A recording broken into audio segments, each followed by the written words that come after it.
예루살렘에 입성하셔서 하신 첫 번째 사역이 뭐냐? 성전을 청소하신 것입니다. 영적으로. 굉장히 의미심장한 것이죠. 예수님이 예루살렘에 입성하셔서 하신 첫 번째 사역이 영적으로 성전을 청소하신 사건, 정결케 하신 사건이다 하는 것이 성전된 우리에게 의미를 줍니다. 우리 일상을 생각해 보시면 청소를 한다고 했지만 청소 박사의 눈에는 또 먼지가 보이고 오물이 보입니다. 또 하루 한번 청소했다고 하더라도 다음날 되면 또 닦아보면 먼지가 수북히 쌓여있는 것을 경험합니다. 빨래 같은 것도 마찬가지죠. 한번 빨래했다고 될 일이 아니고 입었으면 또 주기적으로 빨아야지 됩니다. 만약에 한번 했다고 하지 않는다면 오물과 먼지, 구더기 속에서 우리는 아마 살게 될 것이고 건강을 해치게 될 것입니다. 우리의 육체적 청결도 그렇다면 우리의 마음의 청결은 어떨까요? 우리 영혼의 청결은 어떨까요? 한 번 회개했다고, 주님 만날 때 멀리 예전에 한 번 회개했다고 그걸로 다 끝난 것이었다면 어떻게 될까요? 그리고 한 번도 자기 마음을 들여다보고 말씀으로 정결케 하는 일들을 하지 않는다면 어떻게 될까요? 엉망진창인 인생이 될 것입니다. 영적인 건강이 안 좋아지게 되고 삶 자체가 엉망진창으로 바뀌고 말 것입니다. 그래서 오늘 말씀을 통해서 주님이 성전을 정결케 하시기 위해서 우리를 찾아오신다 하는 그 말씀을 살펴보면서 우리 영혼을 좀 돌아보는 은혜가 있었으면 합니다. 오늘 본문을 쭉 따라가면서 그 스토리 자체를 한번 음미해 봤으면 좋겠습니다. 첫째, 예수님께서 성전을 정결케 하신다 하는 내용이 나오죠. 오늘 성전된 우리를 정결케 하신다 하는 말씀으로 이어집니다. 45절 46절을 보십시오. 성전에 들어가사 장사하는 자들을 내쫓으시며 그들에게 이르시되 기록된 바 내 집은 기도하는 집이 되리라 하였거늘 너희는 강도의 소굴을 만들었도다 하시니라. 솔로몬 시대 때 성전이 지어졌습니다. 솔로몬 성전입니다. 굉장히 웅장하고 화려했다라고 성경은 기록하고 있습니다. 그러나 이스라엘 백성들이 우상 숭배하고 하나님의 말씀을 거역하고 예배 제대로 하지 않으니까 심판받죠. 그래서 그 솔로몬 성전은 다 폐허더미로 변하고 맙니다. 바벨론의 포로로 끌려갔던 이스라엘 백성들이 예언했던 대로 70년 후에 복귀를 하는데 그때 성전을 재건합니다. 그때 성전을 제2성전이라고 얘기합니다. 그러나 솔로몬 시대 때 성전에 비하면 턱없이 모자라고 부족하고 그런 성전이었습니다. 그것이 이제 헤롯 왕 시대 때로 넘어와서 헤롯이 유대인들의 환심을 사기 위해서 그 제2성전을 증축하고 확장시켜서 헤롯 성전을 만듭니다. 화려하게 외관을 은과 금으로 치장하고 또 흰 대리석으로 성전을 다 이렇게 꾸며가지고 그 예루살렘이 산 위에 있지 않습니까? 산 위에 있는데 멀리서 보면은 그 산 위가 꼭 눈이 덮인 것처럼 보였다고 합니다. 그 흰 대리석 때문에. 얼마나 아름다웠겠습니까? 얼마나 웅장했겠습니까? 얼마나 화려했겠습니까? 성전은 예배를 통해서 하나님과 만나는 장소입니다. 하나님께서 그 백성들과 만나는 장소가 바로 성전입니다. 그것이 성전의 핵심 기능이죠. 아무리 겉으로 화려하고 아름답다 할지라도 하나님이 만나주시지 않는다면 빈 껍데기일 뿐입니다. 아무 소용이 없는 것이죠. 마가복음 11장에 보면 이 헤롯 성전 안에 이방인들이 있는데 거기에 환정상들이 가득했고 또 재물에 쓸 짐승을 파는 사람들, 상인들로 가득했다 하는 것을 볼 수가 있습니다. 이방인의 뜰은 이방인 신자들이 와서 예배하는 장소였습니다. 근데 그 예배 장소에 환정상들이 소리 지르고 짐승 파는 사람들이 흥정을 하고 그런 모습들이 쫙 펼쳐져 있는 것이었습니다.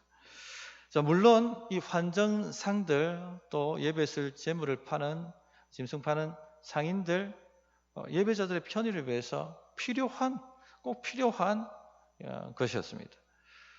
왜냐하면 유대인들은 황제의 얼굴이 새겨진 로마 동전을 사용하지 않았습니다. 우상숭배로 여겼기 때문에 하나님께 드릴 수가 없는 것이죠. 그래서 성전의 돈으로 바꿔야만 했습니다. 환정상들이 필요했습니다. 뿐만 아니라 저 멀리 디아스포라 유대인들이 도보로 여행을 하면서 재물을 끌고 온다는 것은 불가능한 일이었어요.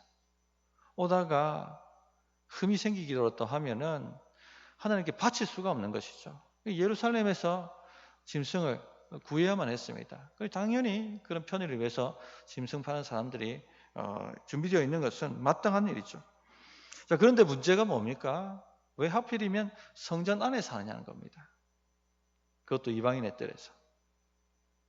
성전 밖에서도 얼마든지 할 수 있는 일을 왜 성전 안으로까지 끌어들여서 지금 하고 있느냐는 것이죠. 도대체 누가 이 일을 허락했냐는 겁니다.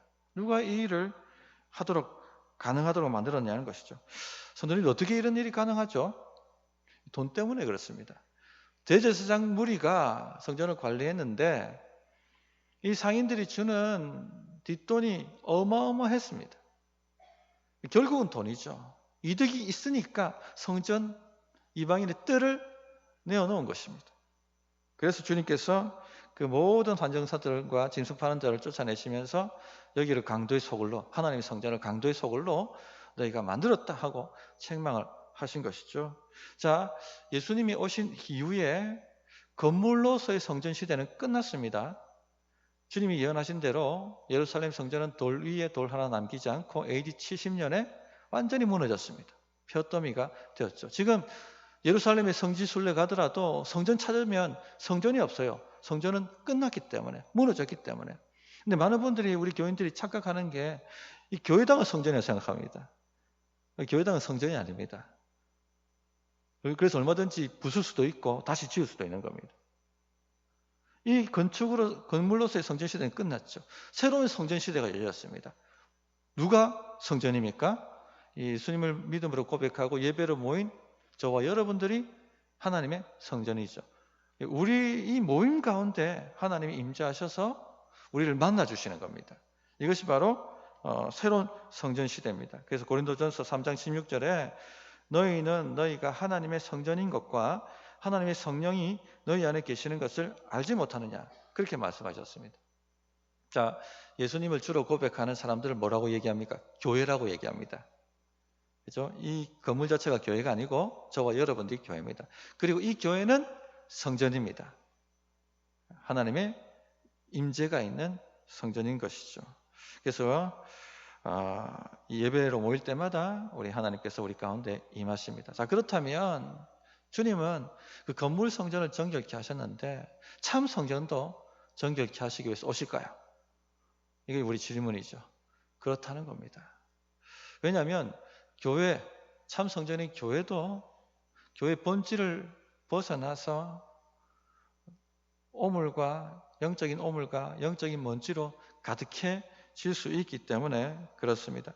계시록에 보면 아시아 7교회가 나오지 않습니까? 그 아시아 7교회 중에 6교회가 본질을 벗어난 교회였습니다. 첫사랑으로 뜨거웠던 에베소 교회. 그러나 한 세대가 지났든지 두세 세대가 지났는지 모르지만 형식적인 사랑으로 완전히 전락해버렸죠. 그래서 계시록 2장 4절에 이렇게 책망하시지 않습니까? 그러나 너를 책망할 것이 있나니 너희 처음 사랑을 버렸느니라. 또 물질의 번영 때문에, 물질의 복 때문에 하나님을 떠난 교회도 있었습니다. 나는 부유하다, 부족함이 없다. 하나님 없이도 괜찮다. 기도 없이도 나는 잘 살 수 있다. 이렇게 외치는 라오디게아 같은 교회도 있었습니다. 지옥 같은 것은 없다. 우리 하나님은 우리의 소원을 성취해주는 좋으신 하나님, 굿갓이다. 그렇게 발람의 교훈을 따라가는 교회도 있었습니다. 그래서 이런 교회들은 죄 문제 설교하는 것 싫어하고 회개하라는 메시지 정말 싫어했습니다. 무조건 복받는다, 소원 성취한다, 이런 메시지에 열광을 했죠. 또 율법주의를 가르치는 교회도 있었습니다. 율법주의를 가르치는 교회는요, 서로 경쟁한다고 늘 싸웁니다. 내가 높다고 자기를 자랑하고, 이 시장터인지 교회인지 구분이 가지 않는 그런 모습을 보이기도 하죠. 뿐만 아니라 사명을 잃어버린 교회도 있었습니다. 세상 재미에 푹 빠져서 주님 복음 전하라는 그 사명 다 잊어버리고 그렇게 살아가는 교회도 아시아 7교회 가운데 나타납니다. 그래서 예수님은요, 지금도 참 성전인 교회를 정결하게 하시기 위해서 매주 찾아오세요. 그런데 어떻게 정결케 하십니까? 말씀을 통해서 정결케 하십니다. 복음의 말씀을 통해서 참 성전인 우리를 정결하게 청소시키신다는 겁니다. 47절을 보십시오. 예수께서 날마다 성전에서 가르치시니 48절에 백성이 다 그에게 귀를 기울여 들으므로 라고 말씀하셨어요. 환정상들을 이방인들에서 다 내쫓으시고 짐승 파는 사람들, 상인들 다 내쫓으시고, 그리고 하신 일이 뭡니까? 이방인들에서 말씀을 가르치시는 것이었어요. 교회의 본질이죠. 말씀을 통해서 백성들을 정결하게 하셨다는 것입니다. 참된 성전을 우리는 더욱더 그렇습니다. 매주 말씀을 통해서 하나님은 우리를 정결케 하시기 위해서 찾아오시는 거예요. 그러므로 우리 성도님들 말씀을 사모하시고 말씀을 환영하시고 말씀을 들으려고 하는 마음으로 예배에 오셔야 됩니다. 하나님의 정결케 하시는 그 사역에 우리 마음을 열고 마음껏 우리 영혼들을 청소하실 수 있도록, 정결케 하실 수 있도록 내어드려야 된다는 것이죠. 이것만 잘 되어도, 교회가 진리의 말씀을 잘 가르치고 성도님들이 잘 듣기만 들어도요, 영적으로 건강해집니다. 오늘 말씀하신 것처럼 날마다 성전에서 가르치시니 48절에 백성들이 다 그에게 귀를 기울여 들으므로, 이것만 잘해도 영적으로 건강해진다는 것이죠. 영적으로 건강해지면 하나님의 말씀은 생명력이 있기 때문에 생명의 역사가 나타나요, 우리 안에. 다윗의 시대를 보십시오. 사사기 때 자기 속에는 옳은 대로 살았습니다. 자기 원하는 대로 살았습니다. 하나님의 말씀 따르지 않았고 예배 제대로 행하지 않았고, 그 결과가 무엇입니까? 빼앗기고 짓밟히고 노예로 살고 늘 실패하고. 다윗이 한 일이 무엇입니까? 다윗은 다윗의 장막 성막을 만들고 거기에 하나님의 언약궤를 안치하고 예배가 제대로 되게 만들었고, 그리고 하나님의 말씀대로 성도들이 살도록 가르친 것, 그것이 다윗이 영적으로 한 일입니다. 그리고 난 다음 어떤 일이 나타났습니까? 건강해지죠. 건강해지면 생명력이 나타납니다. 다윗 시대 때 이르러서 하나님이 약속하셨던 애굽 강에서 유브라데스 강까지 약속하셨던 그 땅을 모두 차지하고 대적들을 다 정리할 수 있었습니다. 형통의 시대였고 복의 시대였습니다. 다윗 시대만큼 그렇게 생명력이 역사했던 시대가 없었죠. 그 정도였습니다. 로랭 커닝햄이 열방을 변화시키는 하나님의 책이란 책에서 서구가 왜 몰락하고 있는가? 그런 문제를 얘기합니다. 왜 서구가 몰락하는가요? 하나님의 말씀과 멀어지고 있기 때문에 그렇다라고 진단합니다. 그럼 중국이 왜 지금 세계에 큰 소리 치는 주도국으로 부상하고 있는가? 지금 중국이 한마디 하면요, 온 세계가 들썩거립니다. 전에는 그랬나요? 중국이? 깜도 안 됐죠. 지금은 세계 주도적인 세력으로 등장했습니다. 왜 그렇습니까? 로렌 커닝ham은요, 지하교회 성장해 봅니다. 그 중국인 지하교인들이 얼마나 성경을 사모하고 말씀을 지키려고 애쓰고 그렇게 들으려고 하는가 하는 것에 주목하라고 이야기합니다. 요시야 왕 시대 때 예루살렘에서 잃어버렸던 율법책을 발견하지 않습니까? 깜짝 놀란 요시야가 모든 백성으로 하나님의 말씀을 듣도록 가르치기 시작합니다. 그때 요시야 시대 때 영적인 부흥이 일어나고 나라의 부흥이 일어납니다. 나라가 복을 받고 성장하고 강해지고 부흥을 경험하죠. 그래서 로렌 커닝햄이 그런 얘기를 합니다. 성경을 다시 발견하는 나라마다 축복을 받아왔고 성경을 삶에 적용할 때 나라가 바뀌었다. 그렇게 이야기를 합니다. 말씀만 제대로 가르쳐지고 말씀만 제대로 듣게 되는, 그렇게만 된다면 영적으로 건강해지고 하나님의 생명력이 역사한다는 것이죠. 성도님들, 오늘도 우리는 주님이 우리 정결케 하시는 그 사역 앞에 지금 서 있습니다. 와 있습니다. 마음을 열고 주님의 말씀을 환영하고 들어야만 합니다. 내 생각과 달라도 내 생각을 내려놓고 주의 말씀에 내 생각을 맞춰야 되는 것이죠. 내 감정과 달라도 내 감정을 내려놓고 주님의 말씀에 순복해야 됩니다. 내가 하고 싶은 것과 달라도 내 하고 싶은 것을 다 부인하고 주님을 쫓고 따라가야 되는 것이죠. 매일 이 말씀과 만나고 계십니까? 매일 이 말씀이 들려지고 있습니까? 이 말씀이 우리를 이끌고 있습니까? 만약에 그렇다면 우리 성도님들 성령의 역사를 경험하고 있는 것입니다.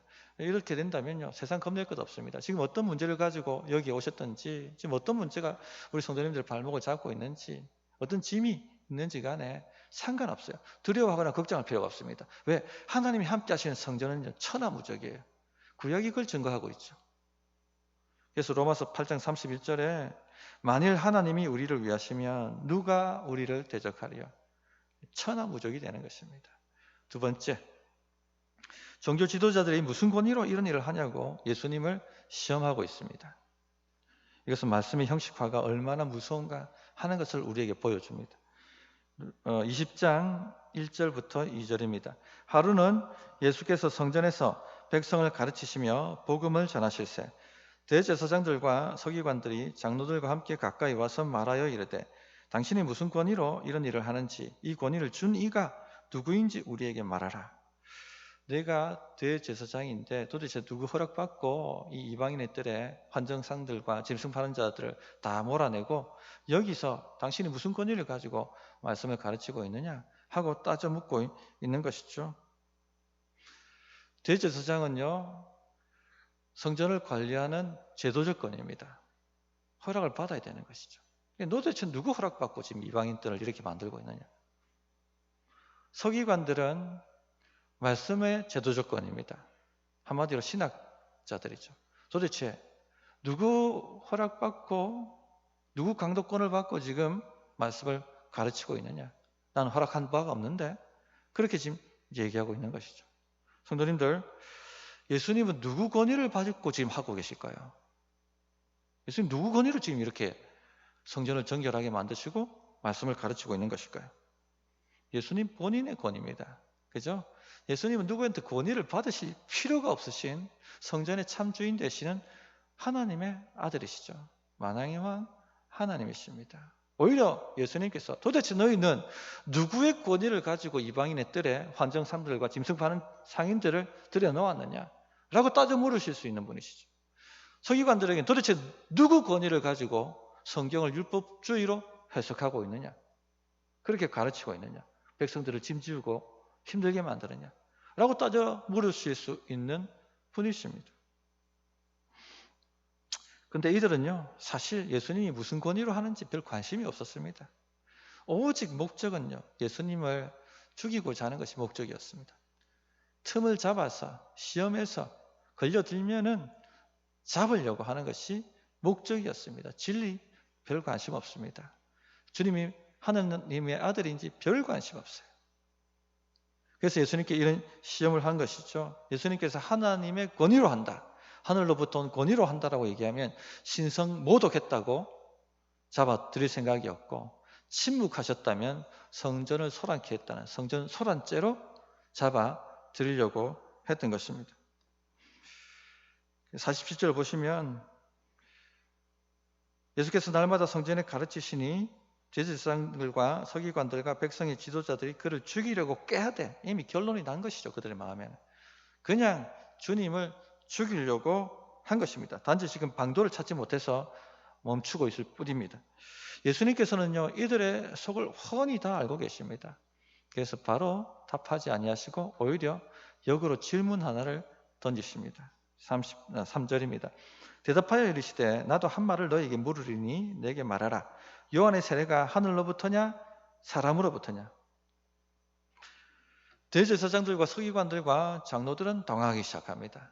왜냐하면 백성들은요, 세례 요한을 하나님의 선지자라고 다 인정하고 있었습니다.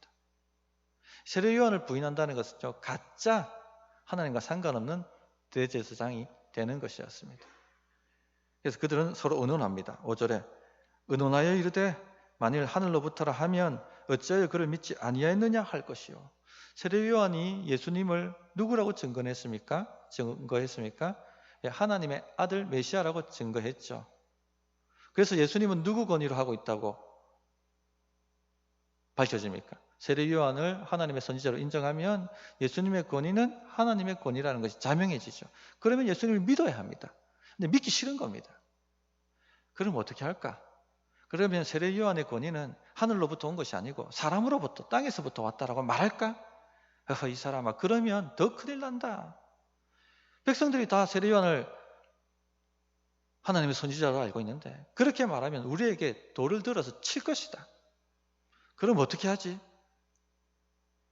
진리 편에 서지 않는 사람들은요, 이처럼 이러지도 저러지도 못하는 늘 애매한 상태에 머무르게 됩니다.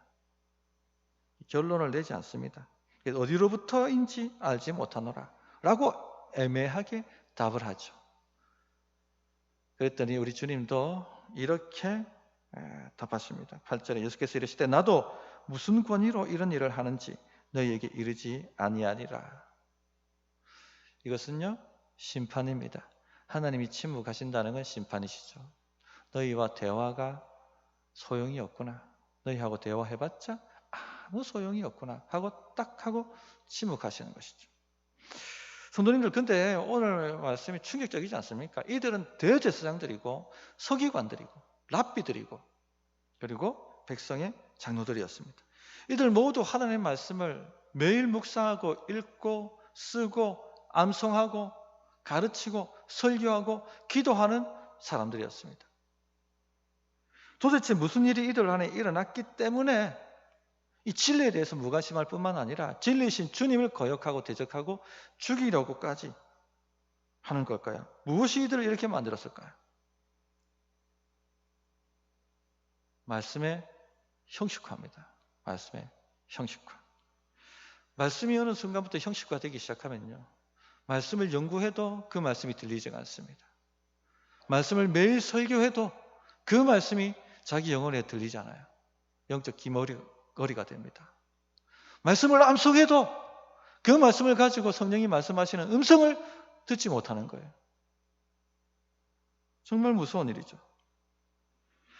요즘 교회 지도자들이 타락하고 진리가 아닌 세상을 따라가는 모습 때문에 많은 성도들이 실족하고 신앙을 잃어버린다 하는 이야기를 우리가 심심찮게 듣고 있습니다.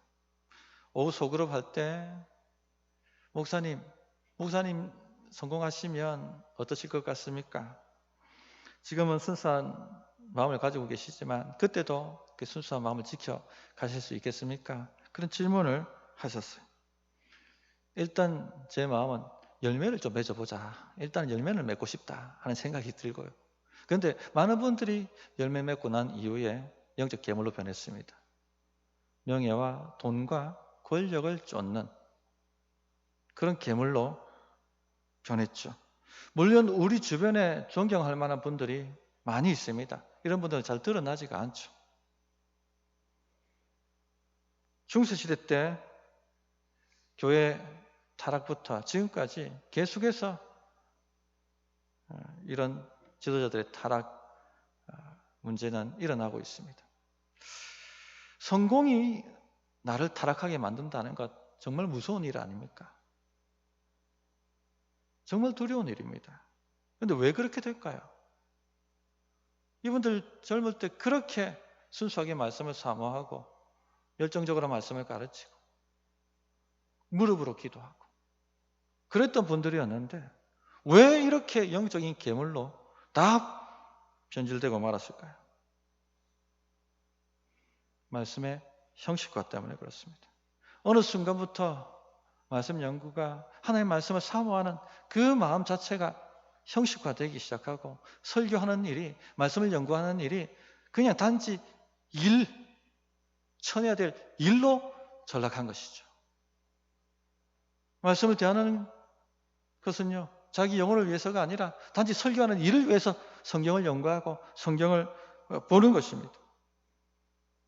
자기 영혼을 살피지 못하게 되고 남에게 설교하지는 몰라도 결국 자기 영혼에게는 설교하지 않게 된 것이죠. 이때부터 영적 기머리거리가 되기 시작하는 것입니다. 워싱턴 사기맥 교회 김영봉 목사님이 설교자의 일주일이라는 책에 적으셨어요. 우리 교육자들과 함께 읽어봤습니다. 거기에 회개가 추억이 된 설교자들이 많다 하는 설교자의 형식주의를 지적하고 있는 내용이 있습니다. 매주일 설교할지라도, 매일 새벽에 기도하고 설교할지라도 말씀이 형식이 되면요, 영적인 괴물로 변합니다. 그래서 본인이 전하는 말씀을 대적하죠. 본인이 전하는 말씀대로 살지 않습니다. 어떻게 하면 이길 수 있을까요? 어떻게 하면 괴물이 되지 않을 수 있을까요? 말씀이 형식화되지 않도록 말씀을 들으려고 하는 것, 거기에밖에 답이 없습니다. 말씀을 통해서 자기 영혼에 하나님이 말씀하시는 말씀을 들으려고 그렇게 깨어있는 그것 아니면은 방법이 없는 것입니다. 기계적으로 일로서 설교하려고 말씀을 여는 것이 아니라 자신의 영혼을 살피기 위해서 성경을 묵상하는 그 방법 외에는 답이 없는 것입니다. 말씀으로 자기 영혼을 정결하게 하는 것이죠. 말씀으로 자기 영혼을 청소하게 하는 것이죠. 만약에 말씀이 살아서 계속해서 나에게 들려지고 역사한다면요, 우리가 어떤 성공을 하든지 어떤 복을 받든지 간에 결코 그 복과 성공이 우리를 괴물로 만들지는 못할 것입니다. 그런데 이것은요, 설교자만의 문제가 아닙니다. 우리 모두의 문제입니다. 우리 성도님들도 말씀이 형식화되면요, 크고 작은 괴물로 변합니다. 진리에는 별 관심이 없고 오직 관심 있는 것은 무엇입니까? 자기 유익밖에 관심이 없어요. 사명에도 관심이 없습니다. 무엇에 관심이 있습니까? 오직 자기 유익이에요. 매주일 말씀을 들으러 오지만 말씀이 들리지가 않는 것이죠. 오늘은 왜 이렇게 설교가 기나? 전혀 자기 영혼을 때리지가 않는 것이죠.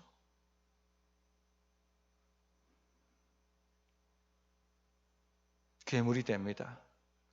주님을 대적하고 주를 함정에 빠뜨리기 위해서 시험하고 죽이려고 꾀하던 그런 괴물들로 변하기 시작하는 것입니다. 혹 우리 성도님들 가운데 회개가 추억이 되는 분들은 계시지 않습니까? 저 멀리 주님을 만났을 그때 처음 회개한 이후에 말씀이 살아서 우리를 회개케 만드는 그런 역사를 경험하지 못하고 회개가 추억이 되신 분은 없으십니까? 정말 두려운 일입니다. 말씀이 우리 심령에 들려질 수 있도록 형식화되지 않도록 깨어 있어야 되겠고, 성령님께서 내 마음과 내 귀를 여셔서 늘 내 영혼을 청소시켜 주실 수 있도록, 정결케 하실 수 있도록 그렇게 간절히 깨어 구하는 성도가 되어야겠습니다. 예수님은 오늘도 성전된 우리를 정결하게 하시기 위해서 임하십니다. 말씀으로 우리를 정결하게 하십니다. 들려주시는 말씀을 들으려고 하는 사모함을 가지고 매주일 그렇게 깨어서 나오시기를 부탁드립니다. 또 말씀이 형식화되면 우리도 괴물이 됩니다. 주님을 대적하고 진리에 관심 없고 자기 이익에만 관심 있는 그런 사람들이 됩니다.